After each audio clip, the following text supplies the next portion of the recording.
Pablo Escobar, 1949 ile 1993 yılları arasında Kolombiya'da yaşamış bir uyuşturucu baronudur.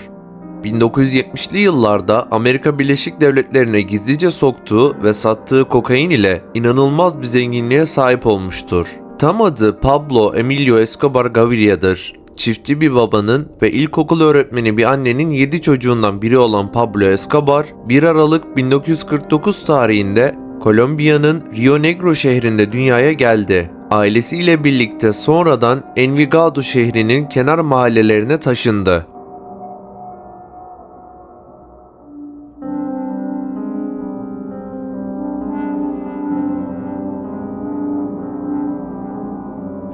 Yoksul bir ailenin çocuğu olan Escobar, küçükken ailesinin parasızlıktan dolayı çektiği sıkıntılara şahit oldu. Annesine zor günlerde "Sabret, büyüyünce istediğin her şeyi ayağına getireceğim" dediği bilinir. Pablo başta annesi olmak üzere tüm ailesini sefaletten kurtarmak için hırslı bir genç olarak yetişti. Para kazanmak için her yolu kendine hak olarak görmeye başlaması onu erken yaşta suç dünyasına itti. Suç kariyerine ufak çapta hırsızlıklarla başladı. İlerleyen yıllarda kaçak sigara ve sahte ikramiye biletleri satarak dolandırıcılık dünyasına girdi. Kolombiya'da o dönem sigara kaçakçılığı piyasasında büyük bir rekabet vardı ve bu mücadeleye halk arasında Marlboro Savaşları adı verilmişti. Pablo'nun bir sonraki adımı ise araba çalıp satmak oldu. İşleri gittikçe büyüten Pablo, Kolombiya'nın büyük kentlerinden Medellin'de ünlü ve varlıklı insanları fidye için kaçırmaya başladı.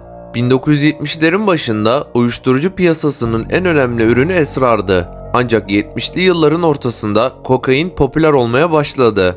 Kokain üretimi için kaçakçılık cenneti olan Kolombiya oldukça uygun bir ülkeydi. Kokainin üretildiği en büyük koka tarlaları da komşu ülkeler olan Peru ve Bolivya'daydı. Pablo Escobar, Medellin şehrindeki ünlü uyuşturucu baronu Fabio Restrepo'yu öldürüp onun operasyonunu ele geçirdi. Onun üretim ve dağıtım şebekesini dünyanın o güne dek görmediği bir uyuşturucu karteline çevirdi. Ortaklık kurduğu kişiler arasında Medellin'in en güçlü suç baronları vardı. Pablo Escobar'ın liderliğinde Peru ve Bolivya'daki tüm koka hamuru satın alındı ve Kolombiya'daki büyük kokain çiftliklerinde işlenmeye başlandı. Sıra bu kokaini yüksek fiyatlara ABD pazarına satmaya gelmişti. Bu noktada Pablo Escobar dahiyane bir çözüm buldu. Özel uçak satın alan Escobar, uçakların tekerleklerine kokain gizledi ve taşınan kokainlerin ilk durağı olan Panama'ya uçuşları bizzat kendisi yaptı. Panama'da yolcu uçaklarının tekerleklerine gizlenen kokain Amerika'ya sokuldu ve başta Florida olmak üzere tüm eyaletlere yayıldı. 80'li yıllara gelindiğinde Pablo Escobar günde 15 ton kokaini Amerika'ya kaçırıyordu. Pablo'nun kazandığı para ve kurduğu suç çetesi onu iyice gözü kara yapmış ve işlerin ölçeğini inanılmaz boyutlara taşımıştı. Boeing 727 model yolcu uçakları satın alan Escobar, yolcu koltuklarını çıkarıp uçakları tamamen kokain ile doldurmaya başladı. Pablo Escobar'ın gençliğinde arkadaşlarına "Kolombiya'nın başkanı olacağım" dediği bilinmektedir. Escobar büyük paralar harcayarak 1982 yılında milletvekili seçilmeyi başardı. Ancak Kolombiya kabinesinde dönemin Adalet Bakanı Pablo'nun kirli işlerini mecliste açıklamaya başlayınca istifa etmek zorunda kaldı. 1991 yılında Cesar Gaviria hükümeti döneminde Pablo Escobar hakkında tutuklama kararı çıkartıldı. Escobar hükümetin kararlı olduğunu anlayınca teslim olmaya karar verdi.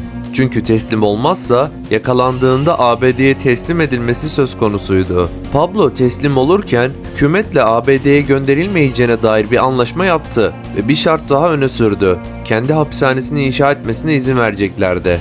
Pablo milyonlarca dolar harcayarak içinde spa ve kumarhane bulunan bir hapishane inşa etti. Hapishanenin gardiyanlarını da devlet memurları içinden kendi kafasına göre seçti. Halk arasında Escobar Oteli veya Club Medellin olarak bilinen bu hapishanenin 5 yıldızlı bir otelden farkı yoktu. Ancak Escobar'ın keyfi kısa sürdü. Hükümet kendisini standart bir hapishaneye transfer etmek isteyince firar etmek durumunda kaldı. Pablo Escobar hapishaneden kaçtıktan sonra hükümet güçleriyle kendisi arasında 16 ay süren bir kovalamaca yaşandı. Bu dönemde ailesini korumak için büyük çaba sarf etti ve para harcadı.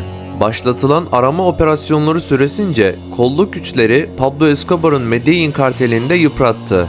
Pablo'nun ortaklarının birer birer öldürülmesi sonucunda Medellin karteli çökmeye başladı ve sonunda dağıldı. İyice köşeye sıkışan Escobar, süreç boyunca sadece hükümet güçleri tarafından değil, Los Pepes adındaki bir çete tarafından da amansızca kovalandı. Pablo'nun öldürdüğü insanların yakınlarından oluşan bu çete, Medellin kartelinin rakibi olan Cali karteli tarafından da destekleniyordu ve bu insanlar Pablo'yu öldürmek için adeta ant içmişti.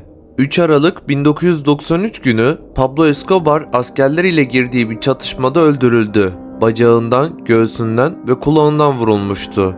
Birçok insan onun yaralandığını ve sağ ele geçirilmemek için kulağına kurşun sıkarak intihar ettiğini düşünmektedir. Pablo Escobar'ın Kolombiya'da nefret edeni kadar seveni de çok olduğundan cenazesinde 25 bin kişi katılmış ve bir devlet büyüğü gibi uğurlanmıştır. Bir Amerikan gazetesi olan New York Times bu tablonun ardından insanların gelecekte onun mezarını bir azizmiş gibi ziyaret edeceklerini ve saygı göstereceklerini yazmıştır. Pablo'nun bu kadar çok sevilmesinin en başta gelen nedeni yoksullar için yüzlerce ev inşa etmiş olmasından kaynaklanır. Pablo Escobar 1976 yılında henüz 15 yaşında bir genç kızken evlendiği Mario Victory Henao'dan Juan Pablo Escobar adında bir oğlu ve Manuela Escobar adında bir kızı vardı. Pablo öldüğünde oğlu 16, kızı ise 9 yaşındaydı. Pablo Escobar'ın eşi ve çocukları ölümünün ardından hükümet tarafından koruma altına alındı. Oğlu Juan Pablo, Kolombiya'da yaşayan bir yazardır. İhtisasını ise mimarlık üzerine yapmıştır. Kızı ise babasının ölümünden sonra medyada gözükmemeyi tercih etmiştir ve gözlerden uzak bir hayat sürmektedir. Pablo Escobar, kokainden hesapsız şekilde para kazanmaya başlayınca Kolombiya'nın Medellin halkını ihya etmeye başlamıştı. Yoksullara para ve yardım dağıtan, spor müsabakalarının sponsor olan ve çevresindeki insanların sevgisini kazanan Escobar'ın ne iş yaptığı ile ilgilenen insan sayısı azdı. Ancak suç dünyasının basamaklarını hızlı bir şekilde tırmanmaya başlayınca karşısına hem devlet içinden hem de yeraltı dünyasından bir sürü engel çıkmaya başladı. Pablo Escobar inşa ettiği suç organizasyonunu koruyabilmek için binlerce insanı gözünü kırpmadan öldürdü. Escobar'ın yaşamı boyunca 200 kadar hakim ve savcıyı, 1000 kadar polis memurunu öldürdüğü tahmin ediliyor. Ölümünden sorumlu tutulduğu toplam 3000 kişinin geri kalanı ise gazeteciler ve sıradan insanlar. Escobar hakkındaki bazı şaşırtıcı gerçekler. Pablo Escobar yaşamı boyunca inanılmaz bir servet elde etti. Öyle ki paralarını koyacak yer bulamamış, milyonlarca doları depolarda fareler yemiş, hatta bir kısmını da kendisi yakmıştır. Pablo Escobar'ın ABD'ye uyuşturucu kaçırdığı yıllarda günde 60 milyon dolar kazandığı tahmin ediliyor. Bu hesaba göre yılda ortalama 22 milyar dolar kazandığı biliniyor. Pablo bu kazançla içinde yaşadığı Kolombiya devletinden daha güçlü hale gelmiştir. Öyle ki kendisinin ABD'ye iade edilmemesi için Kolombiya'nın 20 milyar dolar tutarındaki dış borçlarını ödemeyi teklif etmiştir. Escobar ayda 4000 dolar gibi bir rakamı bu paraları lastiklemek için aldığı paket lastiğini ödüyordu. Bu paraları sayıp deste haline getirmek, lastiklemek ve raflara yerleştirmek için bile maaşlı adam çalıştırıyordu. Escobar'ın paralarını sakladığı depolarda toplamda 2,2 milyar dolarlık banknotu farelerin yediği tahmin ediliyor. Pablo Escobar plastik bidonların içine koyduğu paraları Kolombiya ve Meksika'da satın aldığı arazilere gömüyordu. Günümüzde bile hala bu paraları bulan insanların olduğu rivayet edilmektedir. Escobar'ın polisten kaçtığı yıllarda kızının üşümesi sebebiyle 2 milyon doları yakıp onu ısıtmaya çalıştığı da çok bilinen bir olaydır. Bir çuval dolusu parayı ısınmak ve yemek pişirmek için yakmıştır. Forbes dergisi tarafından Pablo Escobar'ın toplam servetinin 30 milyar dolar civarında olduğu tahmin edilmişti. Bu sayede Forbes'un her yıl yayınlanan dünyanın en zengin 10 insan listesine girmişti. Pablo Escobar dünyada öyle ün salmıştır ki hakkında kitaplar yazılmış, filmler ve diziler çekilmiştir. Bu dizilerden en ünlüsü Narcos adlı yapımdır. Narcos isimli dizinin Netflix ekranlarında yayına girmesinden sonra 90'larda kalmış olan Pablo Escobar efsanesi adeta yeniden canlandı. Dünyanın gelmiş geçmiş en ünlü uyuşturucu kaçakçısı olan Escobar'ı ünlü yapan şey yaptığı ticaretin hacmi ve kazandığı çuvallar dolusu para değil, kendine has karakteri ve Kolombiya halkı için yaptıklarıydı. Pablo Escobar kazandığı paralarla Kolombiya'daki hayırsever girişimlere ve futbol müsabakalarına maddi destek sağladı ve halkın büyük bir bölümünün sempatisini kazandı. Binlerce kişinin ölümüne sebep olması ve tonlarca uyuşturucuyu pazarlaması Kolombiya halkının yarısı tarafından bilinmiyor. Diğer yarısı tarafından da görmezden geliniyordu. Bu sayede milletvekilliğine kadar yükselmişti. Hayali ise Kolombiya başkanı olmak ve doğduğu ülkeyi yönetmekti. Gelin biraz da onu çok yakınındaki bir insandan dinleyelim.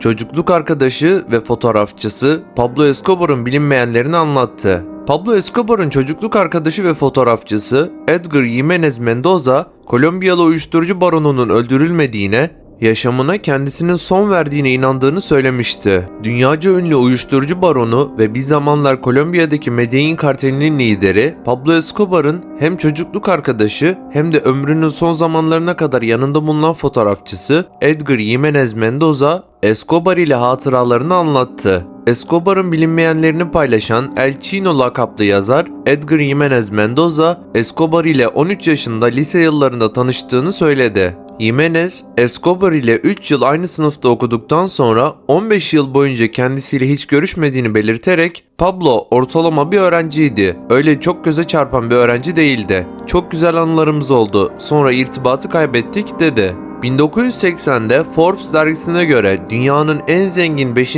kişisiyken Escobar'ı tekrar gördüğünü anlatan Jimenez, bir arkadaşı sayesinde kendisiyle yıllar sonra konuştuğunu dile getirdi. Jimenez, Escobar'ın dünyanın en büyük uyuşturucu baronuna dönüştüğünde onunla ünlü Hacienda Nápoles çiftliğinde bir araya geldiğini söyleyerek Pablo beni büyük bir mutluluk ve coşkuyla karşıladı. Bana ne iş yaptığımı sordu. Ben de ona fotoğrafçılık yaptığımı anlattım. Beni hayvanat bahçesindeki hayvanların fotoğraflarını çekmem için işe aldı. Sonra onun zamanla kişisel fotoğrafçısı olduğum ifadelerini kullandı. Escobar'ın siyasi kampanyası süreci dahil aile fotoğrafları, doğum günleri, düğünler, aile partileri gibi fotoğraflarını çektiğini aktaran Jimenez, Pablo'nun ailesiyle son fotoğraflarını da oğlunun doğum gününde çektiğini dile getirdi. Pablo'nun iki zıt yönü vardı. Jimenez, hükümetin, ABD'nin ve ABD Uyuşturucuyla Mücadele Dairesi'nin Pablo Escobar ile 10 yıl boyunca mücadele ettiğini belirterek şu ifadeleri kullandı. Pablo'yu diğer uyuşturucu baronlarından ayıran birinci temel fark, uyuşturucu kaçakçılığındaki en güçlü adam olması. İkincisi de tarihte görülmemiş bir insan olarak devlete savaş ilan etmiş tek baron olmasıdır. Pablo'nun iki zıt yönü vardı. Bir yanı iyilik, diğer yanı kötülüktü. Onun mahallesindeki bazı insanlar Pablo'ya çok bağlıydı. Her yerde resmini görürdünüz. Fakat savaşın kurbanları için Pablo'nun şeytandan bir farkı yoktu. Pablo'nun kartellerle mücadelesinde çok masum öldü. Jimenez, devletin Escobar ve diğer suç örgütleriyle giriştiği mücadelede yüzlerce masum kişinin hayatını kaybettiğini işaret ederek önemli kişiler kaçırılıp rehin alınıyordu. Sokaklar güvensiz, sürekli bombalar patlıyordu. Pablo'nun kartellerle mücadelesinde çok masum öldü diye konuştu. Escobar'ın çok kötü koşullarda yaşayan kişiler için siyasi kampanya süresince onlarca ev inşa ettiğini anlatan Jimenez, "Tabii ben de en yakınındaki kişi olarak bu icraatlerinin fotoğraflarını çektim" diye söyledi. Netflix'in Narcos serisinde pek çok tarihi yanlışlık var. Jimenez, Escobar'ı kaleme alan çok sayıda kitap yazıldığını, hayatını filmlere yansıtan birçok projenin yapıldığını hatırlatarak, Netflix'in Narcos serisinde pek çok tarihi yanlışlık var. Örneğin Adalet Sarayı'nın ele geçirilmesini ve M19 gerilla ile ilişkisini anlattıkları bir sahnede eksik bilgi var. Pablo'nun hayatını yansıtan Hollywood filmleri gerçeklerden kopuk görüyorum diye konuştu. Pablo'nun serveti nedeniyle özellikle 80'li yıllarda çok sayıda iş insanının politikacının onunla iş yapmak istediğini vurgulayan Jimenez, El Espectador gazetesi müdürü Guillermo Cano'nun Pablo'nun bir uyuşturucu kaçakçısı olduğunu ortaya çıkarmasıyla her şeyin değişmeye başladığını kaydetti. Escobar öldürülmedi, intihar etti iddiası. Escobar'ın ölümünün ardından kardeşinin o gün gazetecilere verdiği demeçlere değinen Jimenez, Pablo'nun kardeşi Marina, Pablo'nun ölümüyle bu ülkedeki uyuşturucu ticaretini ve şiddeti bitirdiğinizi sanıyorsanız çok yanılıyorsunuz demişti. Pablo'nun ölümünden 29 yıl sonra uyuşturucu kaçakçılığı devam ediyor ifadelerini kullandı. Jimenez, Escobar'ın nasıl öldüğüne ilişkin muhtelif iddialarının bulunduğunu belirterek şunları da kaydetti. Polis albay Aguilar, Pablo'yu kendisinin öldürdüğünü söyledi. İkinci iddiada ise ABD Uyuşturucuyla Mücadele Dairesi biz öldürdük dedi. Ama Pablo'nun ailesi Pablo'nun intihar ettiğini söylüyor ve şahsen ben de buna daha çok inanıyorum. Zira Pablo pek çok konuşmasında kendisinin canlı yakalanmasına asla izin vermeyeceğini söylemişti. Pablo'nun ölümünün ardından bazı mülkleri devlet tarafından kamulaştırıldı. Bazıları ise Cali karteli tarafından karısının elinden alındı. Uyuşturucu kaçakçılığının yanı sıra Kolombiya hükümetine savaş ilan eden güvenlik birimlerine, kamu çalışanlarına ve sivillere karşı bombalı ve silahlı eylemler gerçekleştiren Escobar en az 4000 kişinin ölümünden sorumlu tutuluyor. Yakın bir tarihte de yine Escobar'ın paraları gündem oldu. Uyuşturucu karteli Pablo Escobar'ın yeğeni evinin duvarında 18 milyon dolar nakit buldu. Paranın duvara gizlendiğini söyledi. Kolombiyalı uyuşturucu baronu Pablo Escobar'ın yeğeni amcasının evinin duvarında 18 milyon dolar nakit bulduğunu söyledi. Nicolas Escobar duvarın içerisine gizlenen parayı Medellin kentindeki bir evde bulduğunu dile getirdi. Nicolas Escobar bir daktilo, uydu telefonları, altın kalem, bir kamera ve film rulosu bulduğunu da aktardı. Amcasının Medellin kentindeki evinde yaşayan Nicolas Escobar bir ön sezi hissettiğini ve paranın tam olarak nerede olduğunu gördüğünü öne sürdü. Nicolas Escobar daha önce de başka bir evde nakit para bulduğunu söylemişti. Videomuzun sonuna geldik. Sizlere çok daha fazla ve kaliteli belgeseller üretebilmemiz adına videomuzu beğenerek ve kanalımıza abone olarak bize destek olabilir, aynı zamanda bizlerin daha birçok belgesel severe ulaşmasını sağlayabilirsiniz. Ayrıca sol tarafta dünyaya gelmiş en kötü ve en acımasız diktatörlerden birisi olan Adolf Hitler'in hayatını konu alan belgesel yer alıyor. Sağdaki oynatma listesi ise sizler tarafından en çok beğenilen videolardan oluşmakta.